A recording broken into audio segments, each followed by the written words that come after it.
Architect Halm, you are noted for innovation, lasting impressions, cutting edge designs. What role will you say, or how do you incorporate sustainability, innovation into every one of your designs to make them unique? I think that number one, sustainability sometimes is simply building in a way that makes sense in your environment. Okay. I mean, to the simple person, if you go and take a building that was designed for UK, a cold climate, there are reasons why their walls are the way, there are reasons why their windows are small. Because it's cold. Yeah. And so they want to conserve heat. Here is the opposite. It's warm. You want fresh air. So the principles will be different. So I think that building sustainably has to do with building to meet the climate in which the building is situated. It also has to do with building something for long term, kind of finishes. I remember we did a house for someone and he said, look, William, I don't want to paint my house ever again. This repainting every year. And we sat down and had a conversation and I said, look, there are implications to that. What it means that the color you choose is forever. He says, okay, I'm okay with that. And we looked for a material that we applied on the building. I think we finished that building, if I'm not mistaken, 2015. Oh, okay. It's still the same. It's not dirty. When it rains, the building looks clean.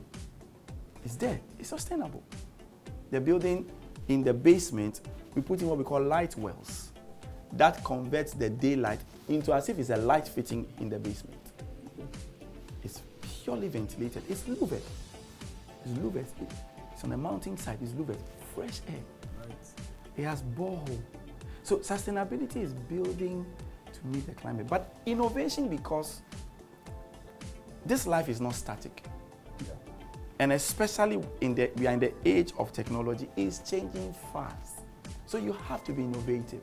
There are new materials coming up every day. As an architect, you must be abreast with the new materials. You must be abreast with new trends in design. You must be abreast with new technology that is going to help you.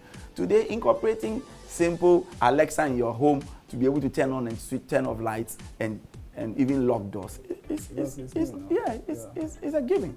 Yeah. Right? So I think that we have to be on the side of innovation. And innovation does not also sometimes mean overly being tech, using too much tech, but it's also sometimes innovating your form to harness the wind direction. You are being innovative. You are thinking a little different from what everybody would do. You know, I like to do something sometimes different. When everybody goes left, I want to go right. That's just me. Yeah. But I think that it's important to always be on the side of innovation because technology is changing things really fast. And if you are not following up or you're not trying to innovate to meet the times, you'll be a kick. Yeah. That's very, very good information. So now, looking at how well informed you are and the information you are giving us, and specific clients out there who are bent on a particular finished product they want. Sometimes clients can come and they probably want something they want and they are stuck to what they want. But as a well-informed person, what would be your advice to clients like that out there? Because I'm sure they feel it's their money, so this is what they want. Regardless of what you are saying, they want to try and make it work. What will you advise to them in case they come to meet a well-informed client like yourself, but then they need to listen to you to make their design better? Why hire the architect? You are hiring the architect because of his knowledge or her knowledge. Yes. So why would you pay money for somebody who you believe has more knowledge than you in that field to help you and be fixed in your mindset and not open to the options and the possibilities of perhaps getting a better idea? It's not to say that clients don't know what they are about. Okay. Some clients know what they are about. They know what they are looking for. But I would say allow a conversation of alternatives and see, maybe at the end of the day, what you want is still the best. That's fine. But allow alternatives to come out because the person you are paying money to do the work for you is an expert. Yeah.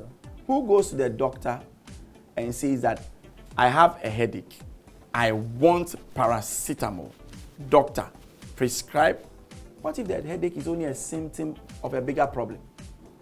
And what you actually need is not the para, but you need the real problem resolved for the headache to go away. So I would say when you come to the architect, be open-minded. Come with the idea of what you want. Don't be fixated. That's why you're paying him. Exactly. So allow him to help you, but then still tell him what you want. And let the architect come up with alternatives and see if what you want or what you are saying should be done is the best solution. Okay. Would you say people are sort of not seeing architects as, say, a mechanic? You know, I have a problem with my car, I go to a mechanic. Yes, I want to fix the solution, but the mechanic knows what I have to do to fix the solution. But they listen to the mechanic. Or even like you compared it to a doctor. My health is on the line. I want to make sure I'm well. You know, they go to the doctor and listen to the doctor. But why is it that when it comes to architects, there are sometimes, you know, they go back and forth, try to argue it out. You know, have you? Because unfortunately, like building, it's like football. Everybody in Ghana thinks he's a coach. If you're a coach, go and take the Black Stars and handle. There you will see that it's not just sitting behind the scenes and shouting, change Asamoah and change this person. You realize that there's more to team dynamics than just changing the player. In the same way, everybody thinks they can build a house because maybe once upon a time they've seen some amazing constructor, they've been involved in a project, so you think you can design a building. Yeah. But I think that everybody needs to understand that everybody has a speciality. You, the person who is coming to the architect, you have your speciality, for which you are an expert there. Yeah. This person you are paying to do some work for you is also an expert in their field. It's easier for people to defer to the doctor because it deals with their health. They know they can die. Yeah. But let me tell you what can happen to people who don't want to even listen to their architect. Sometimes when an architect makes a mistake and the building collapses, it kills more people than a doctor. When a doctor kills a person, one person goes at a time, makes a mistake with a surgical operation, only one person. Yeah. When an architect makes a mistake with a building and the building collapses, hundreds of people can die. So you have to understand that one, it's your investment. That's why you're coming to somebody who's an expert to help you. Tell him all the things you want, but allow him to give you counsel. But it's simply because our industry, the construction industry, is not very well regulated. People think that they can just do anything. If you have an issue in court, you will dare not prescribe. What the lawyer tells you, you will listen to his advice because you know you can go to jail. You see, that is what it's pulling people to listen. Yeah. But nobody is jailed in the construction industry. Exactly. If you go to other countries where if you build without the right professional, you can be prosecuted. People are careful. So I would say that for your benefit, the person is an expert. The architect is an expert.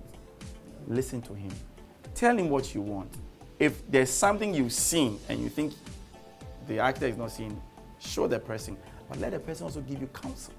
Yeah. Because maybe what you want to do is not going to work for you in this environment. Exactly. Most people, I've seen people say, I want glass buildings, wide openings. I want all glass all round.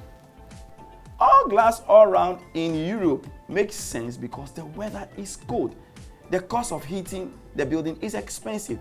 So if he makes the building all glass, the heat is trapped in, he reduces his cooling cost. Yeah. It's an efficient building.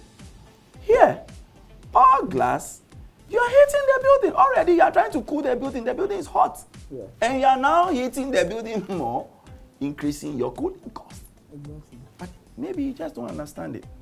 So design is always a compromise. So I want the beauty of of having nice glass facade. It's beautiful. Just let the architect know, I want something that is beautiful, has a lot of glass, but let him also help you because he can still do some amount of glass and shade it. Yeah. Extend the cantilever.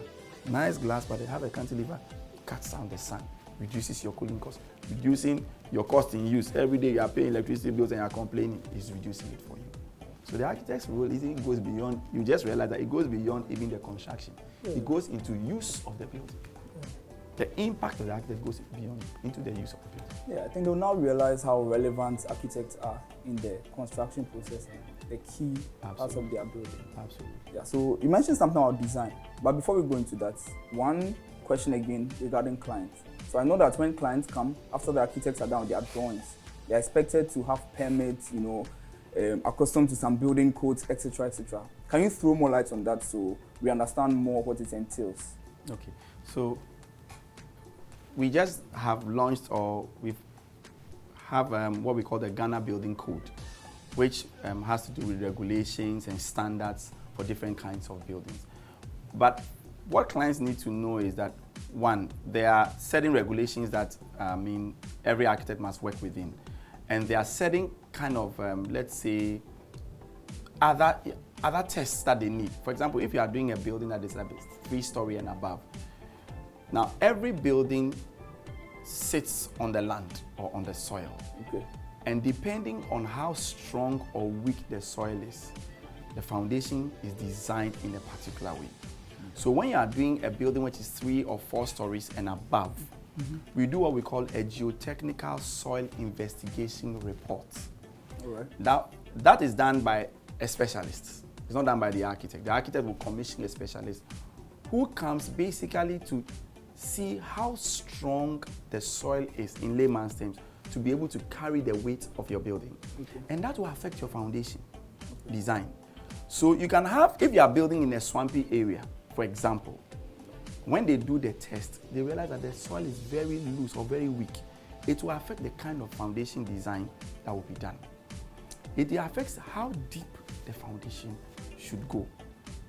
In certain jurisdictions in the world, buildings have sunk because this was not done and the weight of the building is too heavy for the soil.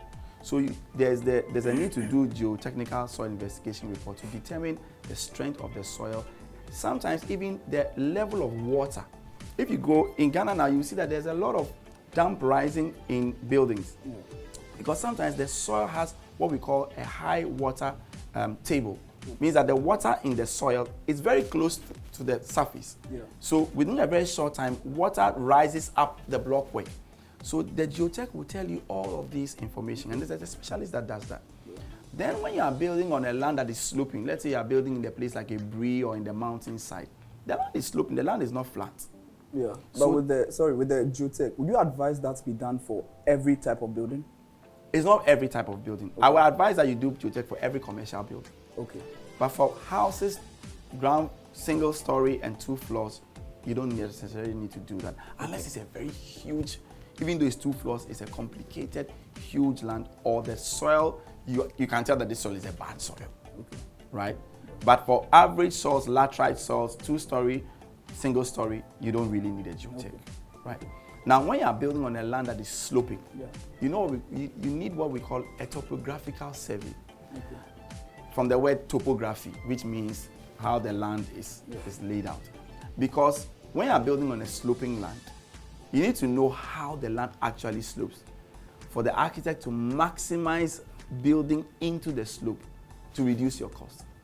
In the past, people would just say, oh, just go and cut the land flat. You cut the land flat, you finish building the building. It's more expensive. 2, you are saddled with how to drain your site. Because naturally, every site has a way it drains, it slopes for water to drain off the site. You go and cut the land flat, now when you finish, you are now dealing with how to drain the site. So when you are building on a land that has very steep slopes or slopes, you need topographical survey. Then obviously you need your normal building permit. When you have finished all your drawings, the architect puts together drawings for permit, which has to go to either the municipal assembly or the metropolitan assembly.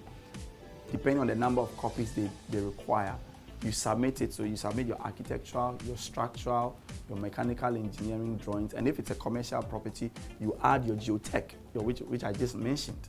You submit all for permit. And then they will look at the drawings, make sure it meets the codes, the building codes, the regulations. For example, some portions of Accra lie within the earthquake zone. So if you are building a commercial building within that area, has your building met the earthquake zone requirements? So sometimes we don't know all these things, but that's actually, you don't need to know that as a client. That's why you are paying an architect. You don't need to know about pathology. That's why you pay a doctor. But that's why you need to listen to them also and listen to their advice. So these are some of the simple codes and some of the requirements that are needed at the building level. Before we continue to design, one more question regarding clients. I know I said that was the last part, just the last one. I heard, that client management is the hardest part of consultancy. So I want to know your thoughts on effective communication between clients and the architect on the scale of a construction project. Well, I think that communication or effective communication applies to everything in life, including managing a project or managing a client as an architect. Yeah. I think also the architect must also come with some level of humility. You may be an expert, but you can meet a client who has traveled and see certain things you've not seen. So no architect should come to the table with a sense or an air of arrogance, because you must understand that as an architect, you are working for the client. The house you are building is not your house, it's the client's house. Yeah. Your role is to guide the client's decision, help him to mold his idea and put in the necessary ingredients to make it workable and advise him. So I think it's important that when any architect is working to the client, they must establish a level of trust. You must be open to the client, and you must be, where you think the client is wrong, in a nice way you should be able to tell. I've seen many architects who just do anything the client tells them, and I also think it's wrong. Okay. And I think over time, the client will distrust you, because then why is he paying you? He's paying you for you because you know something more than him. Yeah. So I, for one, have had clients who have said, this is what I want. And I tell you that, okay, this and this is agreed. This, I don't think so. And I explain why I don't think so. And if you still insist on it, if it's against my personal principle, I tell you, I'm sorry, I can't do this. If it's something that would affect me personally, but it will affect your work, I'll tell you, I'll write to you and tell you that I want to indemnify myself against this issue, because I know that in future this issue will happen to you. Yeah.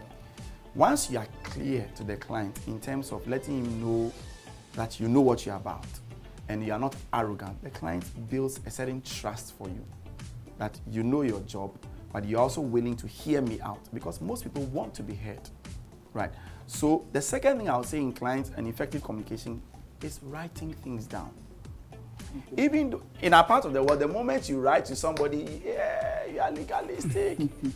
So I take an approach of I speak and I write. So I'll talk to you about it first, and I'll still write, because documentation is important. Tomorrow, it becomes a banter of words. You said this, I said this. Whose word? The client's word will always be right over you, because he's paying. Yeah. But then it's also important in client management to document stuff. Simple email, or as discussed, we said this and this and this and this. And I think it's important also in client communication to guide the client. Sometimes to even tell the client the process. So if, for example, at Spektra, when you come in and say, I want this design, we'll tell you what you will be getting, what we'll be doing. So from day one, okay, we'll do this, we'll do a sketch design, we'll proceed to this, we'll proceed to that, this will take this length of time, this will involve this. So even from day one, you have a rough idea of what process you're going to go through, rough idea of how long it's going to take. Yeah. That develops some trust. So I think that one, it's important, communication is very important too. Documenting the communication is also absolutely important. It clears out ambiguity. But also, you see, you also have to look at it in the context of our culture, where sometimes when you are everything is paper, you are seen as a difficult person. So you break that by also personal communication. So I would discuss with you, and then I will send an email. I will not just, in the West, the person can just send you email, pam, pam, pam, pam, pam, and they are okay. That's how their culture is. But here, if you meet some solid guy who has some good money and all you are doing is email, you can't even take a phone and talk to him. It feels like you're an arrogant chap. Yeah. Right. So I think that you have to juxtapose both. Okay. Yeah. Okay. Well, yes, we need effective communication. Absolutely. Now this is my last question. Right. So after the client information, the back-to-back, we've settled, we've spoken, now the design starts. I know that, I respect the architectural profession a lot. So I know that some really prominent architects out there have specific approaches to design. So from your point of view, from your personal perspective, can you tell our online viewers, possible clients, can you let us know what your approach to design is and what you consider in your design process? How you go about your design process before the finished product? Okay. So every architect has a design philosophy. None of it is wrong. But my personal philosophy is very different. Personally, I don't subscribe to a particular style. Some architects do. I will not say it's wrong. Because I believe the project is not yours. It's for the client. So I rather work with a set of design principles rather than stamp a style. There will be some personal elements that you will see in my design that may show up. If you see, oh, this is maybe a Spektra building, a certain philosophy. So we are driven by first a philosophy of first listening to the client. Because we understand in Spektra that the design is not, in the building is not for you. You are doing this for the client. 2, you also look at the other stakeholders who are affected by the building. So for example, I will not subscribe to building a design and putting an iron sheet because you're going to reflect it in the eye of another person, right? Number 3, we are guided by the challenges on the site and allow the challenges on the site to determine the solution. By so doing, every design is different because every site is different. Every site has its own challenges. So we respond to, generally in our part of the world, we respond to ventilation, daylighting, right? We want cooling effect in the buildings. But then we design, or I design, with a clear idea and principles of what are the challenges on the site and allow the challenges of the site to generate the design. So if I'm designing on a sloping site, how do I design such that I capture views? So we are looking at where the views are the best and what you are putting in that area. So there is no rule that says that every living area, in every building which is multi-level, the living area should always be on the ground. Because you could have a design in which you want to put the living area right on top. And depending on what the client's need is, put the master bedroom down. Yeah. Right? Yeah. So I think first I am guided by client's need. 2, I am guided by our environment, the environment. Very important, allow the environment to generate the design. Okay. And 3, I am guided by simplicity. Because when you overdo things, it passes away with time. Simple, the word for me is elegance. Elegant designs stand the test of time. And the last thing, I use design to solve a problem. Let me give you an example. So we did a church. And the church was in a community that another church was the known church on the street. And the pastor needed to grow, or he's growing his church. And therefore, we buy into the pastor's vision and says that how can design be used to grow the church? This is very peculiar to this church. So even though the church's original colors are green and gold, we choose a form which is in total contrast, different from. So we check all the buildings. I check all the buildings around. Every building around is square, box, rectangle, and we decide that if you want to stand out, be different. So if you want the church to be noticed, we choose a curve, and we turn the curve to face the road, and we give it a red color. There is no way you will miss the church, right? Yeah. And we design also the internal acoustics of the church to ensure that when they are having church service and you close the doors, nobody really is disturbed in the community. Because very soon in Ghana, we'll get to the point where communities will take people to court that are disturbing us and things like that. And over time, the church has become the most prominent building on the street. Wow. Where is this church located? This church is in Community 5. It's actually the Zoe Temple church building. Oh, Zoe Temple. Yes. Zoe Temple. It's the ICC Zoe Temple church building. Okay. And today, if you pick any taxi driver, you don't even know the name, and you say, "Oh, sir, sorry, now it's curved with red." We'll point you, because we wanted to let the church, the design. We try to understand the vision of the pastor. He's trying to grow his church. How can we use design to aid his vision. And so, for me, the last thing is that design can be used to solve a problem. And we always use design to solve the client's problem. Right. Very, very, very insightful, very, very informative. We are really grateful for what you've taught us today, what we know now, because now I believe our viewers watching are very, very enlightened, and they are glad that we had you today. And they are glad that they now know this much, that they can next time make the right decision. In fact, make the best decision. So we are grateful for your time today, and we are glad to have you on our show. Thank you very much for having me. Thank you, sir. And that brings us to the end of today's discussion on the Housing and Construction channel. Do make sure you join us next time for more insightful and breathtaking moments on this channel. Once again, a very big thank you to our sponsor, Ahemfie Estate, for their unwavering support. We are really grateful for your support. Now, before you go, make sure you hit that subscribe button and smash that like button so that you are always the first to know when we drop our new videos. So that, first of all, you never miss out on any of our episodes. And secondly, you'll always be caught in the loop when it comes to the latest trends, tips, and tricks in the housing and construction industry. Also, do not forget to ring that notification bell so you're always the first to know when we drop our new videos. Any other information you need, you can find everything in the video description below. Our content will be tailored to your needs. We love hearing from you, so make sure you keep those comments coming.